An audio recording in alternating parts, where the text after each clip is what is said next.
With the next special project selection in the bag already, I've decided on the 10 vehicles that will be coming, and I think many of you will enjoy them. For now, I'm doing another one of my more one-off bonus builds in the special project series. I did one before, of course, for the signature C93 based on the Porsche 911, and back in the day I used to do special projects as singular videos here and there, so it's not really that new of a concept. For this one though, I did have it on my special projects list, but I don't really feel like it's a car that deserves to be in an actual pack. I did, of course, the SLS AMG Stealth, and the whole point of that build was to actually make the Stealth feel like a more justified car. Because, of course, I've said in the past, in Gran Turismo 6 in particular, I'm not a fan of the Stealths, I'm not a fan of the chrome lines, because they tend to be a waste of money, in my opinion. This time around, I'm doing a similar thing, but with probably the most popular stealth car in the game from what I recall, apart from maybe the GT500 Nissan, which is also pretty popular as well, the 787B Stealth. Problem was, it was the most expensive Le Mans car in Gran Turismo 6, and it didn't really give you anything that the normal 787B couldn't do already. So with that in mind, I wanted to reimagine this as a what if the stealth version actually was better? What if it was more powerful, quicker, had maybe better handling, etc.?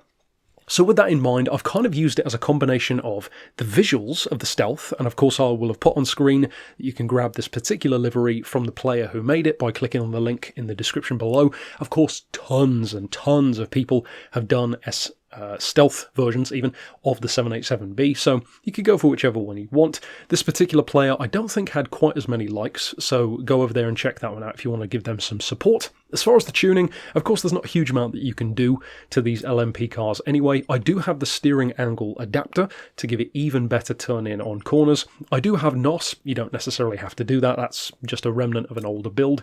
As far as the racing stuff, of course you've got your silencer anyway, the discs, the suspension, the brake balance controller is fitted. You don't necessarily have to have it though. We've got the fully customised transmission, of course that is definitely something you'll want. And as far as the tyres, I've got all of the racing ones, so hards, mediums and softs. It comes on mediums anyway, so I've actually put it on hards. So the point level is a little bit lower than it would have been, and the main reason why I've put it on hards is, as I've said before, if you build a car to be good on hard tyres, then on medium or soft it should be even better.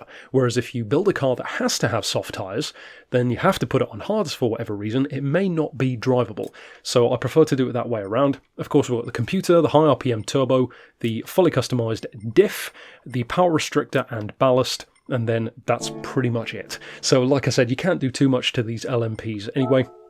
So, as far as the tuning itself, I wanted to kind of combine the elements of a stealth with the elements of a qualifying trim LMP car, or Group C car. So for those who don't know, in qualifying trim, these cars would have a lot more power. The Nissan R92CP, for example, in qualifying trim, I think was something like a 1200 horsepower car, but in the actual events, it wasn't.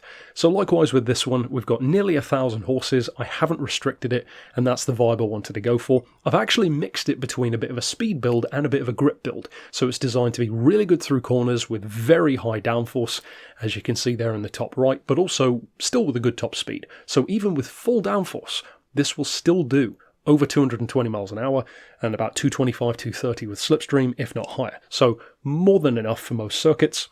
Of course, we'll jump out to Le Mans in a second and I'll show you what it can do.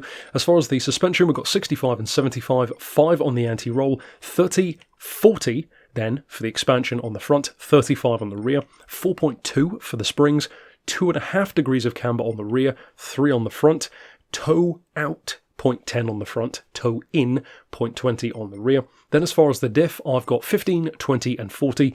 As I recall, not much of a change from the standard one. As far as the transmission, I've just opted for a simple setting of 400 kilometers an hour, which is technically up around 250 miles an hour, but you've only got 5 gears to work with anyway, and that's about right.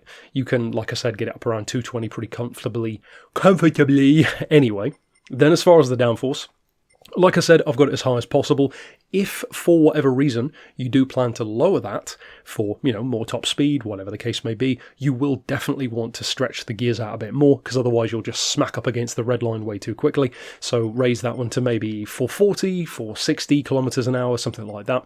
And then as far as the rest, you can see all of the stuff which we have here. And of course, from downgrading it to hard tyres, The point level isn't that bad. 883 is quite modest, so you could potentially get some use out of it in career mode, or maybe some online lobbies for the sub 900 point region, etc. So all that remains is obviously jump out to the track into a Le Mans race and show you what it can do. Now, the 787B is already a fan favourite for a reason. It's a great car. Great grip, great handling, great acceleration. The only thing I will say about it is, I think probably because of a combination of the high RPM turbo with the old school gearbox, it's a little bit sluggish to change gear. So if you are one of those players, unlike myself, who always uses a manual, of course I'm lazy, I like to drive automatic, then you'll definitely have an advantage, because this kind of reminds me of what the Peugeot 905 was like in the older days of Gran Turismo, way too sluggish when it came to changing gears.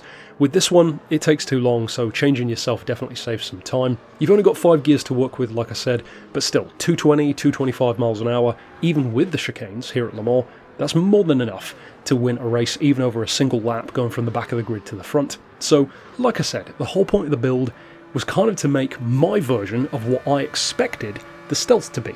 You know, something that was a genuine improvement in terms of being quicker and more powerful than the normal car. Something that justifies the price.